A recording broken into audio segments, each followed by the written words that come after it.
Saludos doctoras, saludos compañeros. El día de hoy vamos a hablarles sobre adenocarcinoma gástrico. Los integrantes son Mauricio Barrionuevo, Michael Barzallo, George Cabrera, Damaris Salazar y Marcelo Jara. Para empezar vamos a hablarles sobre una breve definición de lo que es el adenocarcinoma gástrico, que es un crecimiento descontrolado de las células que cubren la superficie interna del estómago. Estas células pueden invadir el resto de la pared gástrica y luego diseminarse hacia otros órganos, viajando a través del sistema linfático y puede llegar hasta el hígado, peritoneo o pulmón. Las principales causas tenemos que comienzan a partir de los tipos de células que se encuentran en el revestimiento del estómago. Los expertos piensan que esta disminución puede ser parte debido a que la gente está cambiando sus hábitos alimenticios y comiendo comidas muy saladas o ahumadas.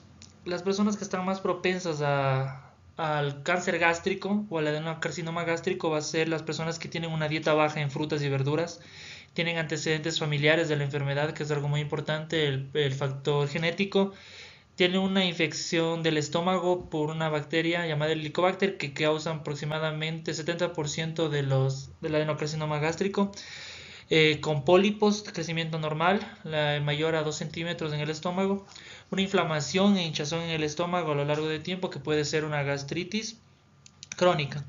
Además, anemia perniciosa, que quiere decir bajo conteo de glóbulos rojos debido al déficit o absorción inapropiada de la vitamina B12 y también en pacientes que fuman o beben alcohol.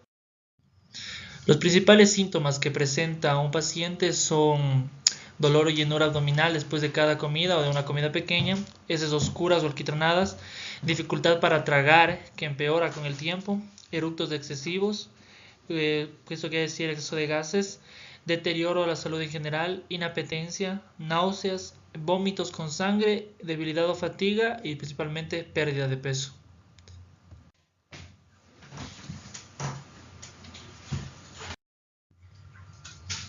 Mecanismos patogénicos de la patología. Principalmente se da por infecciones bacterianas, ya sea por Helicobacter pylori o por Epstein-Barr. Por Helicobacter pylori es un factor necesario en la cadena de carcinomas gástricos. Sus porcentajes van desde los 65 a 80% de los casos de adenocarcinomas no cardiales del estómago distal. Son atribuidos por una infección de Helicobacter pylori. Sin embargo, con el Epstein-Barr es un virus comúnmente asociado con la mononucleosis, sin embargo es también un mecanismo para el adenocarcinoma gástrico. Sus porcentajes son de 10% de casos de adenocarcinoma atribuidos a esta infección. Cambios celulares que se dan en la patología. Cambios celulares que se dan en la patología.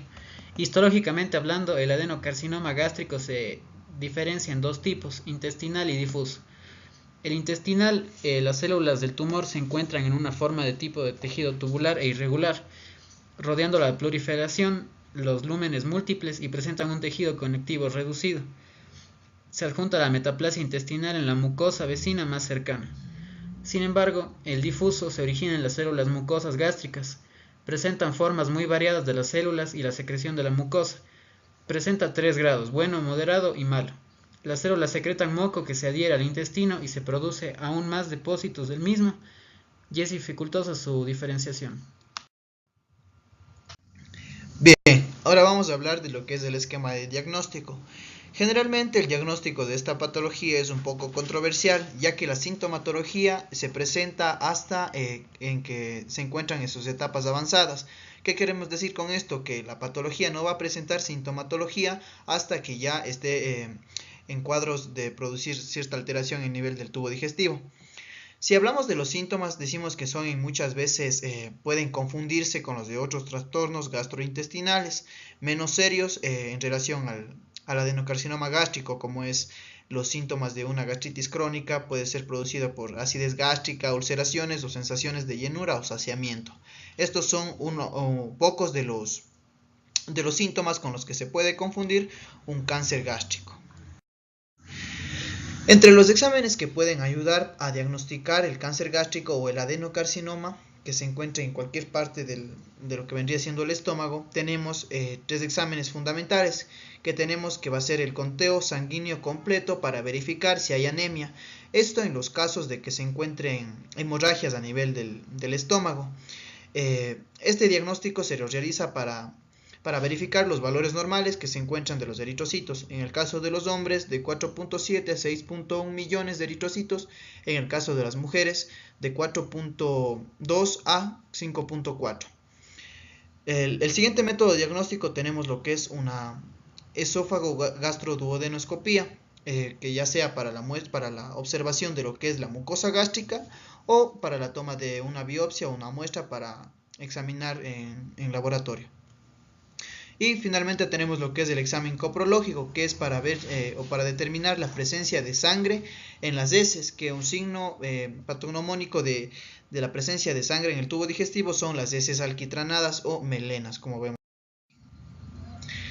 En el esquema de tratamiento, decimos que en el caso del cáncer gástrico o adenocarcinomas que se presentan a nivel del estómago, el tratamiento de primera elección o el tratamiento estandarizado sería la extirpación completa del estómago, también denominado gastrectomía total. ¿Por qué las gastrectomías parciales no son recomendadas? Porque por la gran probabilidad de recurrencia del tumor a nivel de la mucosa del estómago. Entonces, por eso se recomienda hacer una gastrectomía total. También hablamos de lo que es el manejo con la quimioterapia y la radioterapia, que estos dos métodos de tratamiento pueden funcionar cuando la patología se encuentre en etapas tempranas y no haya sido muy avanzado el cuadro de invasividad en el epitelio del estómago. O también estas dos, la quimioterapia como la radioterapia, pueden funcionar, pueden tener un mejor pronóstico en el caso de pacientes que ya han sido intervenidos quirúrgicamente. Entonces se les administra la quimioterapia y la radioterapia después de lo que es la cirugía, y esto tiene mejores o aumenta lo que son el porcentaje de las probabilidades de curación. En el caso de personas que no se les puede realizar una cirugía, ya sea por edad o por otros factores asociados, la quimioterapia y radioterapia pueden aliviar lo que es la sintomatología y prolongar la supervivencia, pero esto no quiere decir que van a curar lo que es el cuadro del adenocarcinoma, sino que solamente alivian lo que es la sintomatología del paciente. En algunos pacientes también se utiliza lo que es el procedimiento de derivación gástrica, conocido como bypass gástrico. Este, además de ser un procedimiento utilizado en la cirugía bariátrica, puede aliviar lo que son los síntomas en pacientes con adenocarcinoma gástrico. ¿Por qué? Porque el alimento ya no tendría que pasar por la cavidad estomacal donde se encuentra el tumor, sino que ya pasaría directamente hacia lo que es el intestino delgado. El sistema de estadificación que se emplea con más frecuencia para el cáncer de estómago es el sistema TNM o AGC, que se basa en 3 piezas claves de información: la extensión del tamaño del tumor, conocida como T; la propagación a los ganglios o nódulos linfáticos adyacentes, N; la propagación metástasis a sitios distantes, M. Este sistema se puede clasificar por etapas a los cánceres de estómago, excepto aquellos que se originan en la unión gastroesofágica o aquellos que se encuentran en la primera parte del estómago. Para esto existe esta tabla donde se ve cómo el cáncer va avanzando, donde TX es tumor que no se puede valorar, TO es que no hay evidencia del tumor primario, TIS es el tumor in situ, NX las adenopatías que no pueden ser valoradas, GX grado histológico no valorado, G1 bien diferenciado, G2 moderadamente diferenciado, G3 pobremente indiferenciado, G4 indiferenciado. T1A es cuando se encuentra la lámina propia muscularis mucoso, T1B la submucosa, T2 muscular propia, T3 la subserosa, T4 serosa, la serosa, el peritoneo visceral, y T4 las estructuras adyacentes, y aquí vemos el grado de clasificación. Las características del adenocarcinoma. El adenocarcinoma gástrico es una enfermedad heterogénea histológicamente. Según Laurel, se divide en dos tipos: intestinal difuso e indiferenciado no mucoprotector. Anatómicamente se clasifica en proximal y distal. Más recientemente se ha hecho una clasificación genómica y molecular. En cada subtipo histológico pueden estar implicados múltiples alteraciones moleculares. Múltiples vías están involucradas en diferentes subtipos: sobreexposición del ER2, que es el receptor del factor de crecimiento epidérmico, predominantemente en cáncer no difuso. El cáncer gástrico de tipo difuso es caracterizado por una adhesión celular aberrante.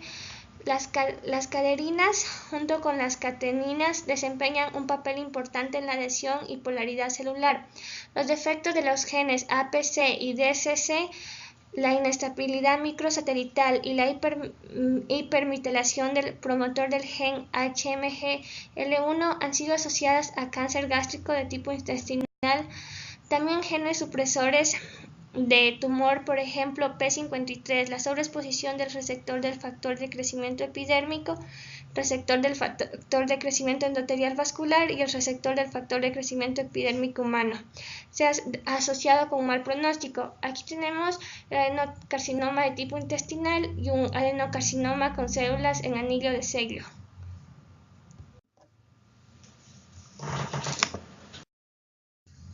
A continuación, ganglios o nódulos afectados. La N es la abreviatura del sistema de determinación de los estadios que corresponden a los ganglios linfáticos. Estos órganos minúsculos con forma de frijol ayudan a combatir las infecciones. Los ganglios linfáticos ubicados en otras partes del cuerpo se denominan ganglios linfáticos distantes. El pronóstico general de los pacientes con cáncer de estómago se basa en la cantidad de ganglios linfáticos regionales que muestren signos de cáncer. 2 o menos tienen cáncer, el pronóstico es mejor, pero si 3 a 7 o más ganglios linfáticos contienen este tipo de células cancerógenas, es más difícil el pronóstico. A continuación vemos una imagen con los diferentes tipos de ganglios que existen a nivel estomacal. En N1 podemos ver ganglios perigástricos de la curvatura menor 1, 3 y 5, ganglios perigástricos de la curvatura mayor 2, 4 y 6, en N2 arteria gástrica izquierda 7, arteria hepática común 8, arteria celíaca 9, arteria esplínica 10 y 11, y en cuanto a N3 y N4 encontramos paraórticos y ganglios más distantes. Son considerados metástasis a distancia. A continuación veremos lo que es la clasificación de los ganglios linfáticos regionales. Cuando nos referimos a N1, estamos haciendo referencia a que el cáncer se diseminó a 1 o 2 ganglios linfáticos regionales. Cuando dice N0, también conocido N más 0, el cáncer no se ha diseminado a los ganglios linfáticos. Cuando hace referencia al N2, se dice que el cáncer se ha diseminado entre 3 y 6 ganglios linfáticos regionales. En N3 el cáncer se diseminó a 7 o más ganglios linfáticos y se subdivide en N3A, que el cáncer se diseminó entre 7 y 15 ganglios linfáticos regionales, y N3B, donde dice que se diseminó a 16 o más ganglios linfáticos regionales. A continuación hablaremos lo que es la metástasis, que es la diseminación de estas células cancerígenas. Cuando las células cancerígenas alcanzan el torrente sanguíneo, viajan para depositarse como nuevos focos tumorales entre otros órganos, como podemos ver en esta imagen, a la entrada de estas células al torrente sanguíneo. Son la metástasis a distancia, es decir, a distancia del sitio donde se han originado el cáncer. Metástasis hace referencia a ramificaciones en el pulmón, en los huesos, donde se produce por diseminación hematógena. A continuación hablaremos sobre su clasificación. Aquí tenemos una abreviatura de MX que hace la presencia de los metástasis distantes que no puede establecerse. M0, donde no hay metástasis distantes, y M1, donde hay una metástasis distante. En el estadio 0, o también denominado estadios in situ, dice que el cáncer se encuentra solo en células superficiales y en medio del estómago, sin diseminación a los ganglios linfáticos y con una metástasis distante. Por eso se denomina TIS-NO-MO. En el estadio 1 se va a hacer referencia que el estadio 1 va a ser solo se va a encontrar en las células superficiales sin una diseminación a ganglios linfáticos, pero después no va a haber una metástasis distante. El tumor después va a crecer en la lámina propia y el cáncer se va a diseminar a 1 o 2 ganglios linfáticos sin una metástasis distante. Después, el tumor ha crecido en la lámina muscular propia, pero no se ha diseminado los ganglios y con una metástasis distante. Por eso se denomina T1, NO, MO, T1, N1, MO, T2, NO, MO.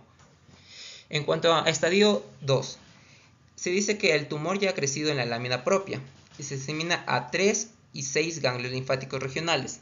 No hay una metástasis distante. Después el tumor crece en la lámina muscular propia del estómago y se disemina a 1 o 2 ganglios linfáticos regionales. Seguido que este tumor ha crecido a través de todas las capas musculares hasta el tejido conectivo, pero no hay un revestimiento a nivel del abdomen, del estómago, y no se ha diseminado ningún ganglio y sin acción de una metástasis. Por eso se va a denominar T1, N2, MO, T2, N1, MO3, NO, MO. En cuanto a un estadio a nivel 3, se dice que el tumor ha crecido a nivel de la lámina muscular propia con una diseminación de 3 y 6 ganglios linfáticos regionales. El tumor se disemina a todas las capas musculares del tejido conjuntivo con una diseminación de 1 a 2 ganglios sin presencia de metástasis distante. Seguido de que el tumor ha crecido a través de todas las capas musculares hasta el tejido conectivo fuera del estómago y ha crecido en la membrana peritoneal o serosa, sin diseminación ganglionar y metástasis. Por eso se lo va a denominar con las abreviaturas de T2, N2, MO, M0, T3, N1, M0, T4, N0, M0, T3, N2, M0, T4, N1, M0. Y por último tenemos al estadio número 4, en el que el cáncer se va a crecer por todas las capas musculares con una diseminación de 3 y 6 ganglios, sin metástasis en cualquier ganglio, y después va a haber una metástasis. Por eso se lo va a denominar con un T4, N2, M0, cualquier tumor que esté y cualquier ganglio N y una metástasis distante M1. Muchas gracias por su atención, esperemos que hayan comprendido todo.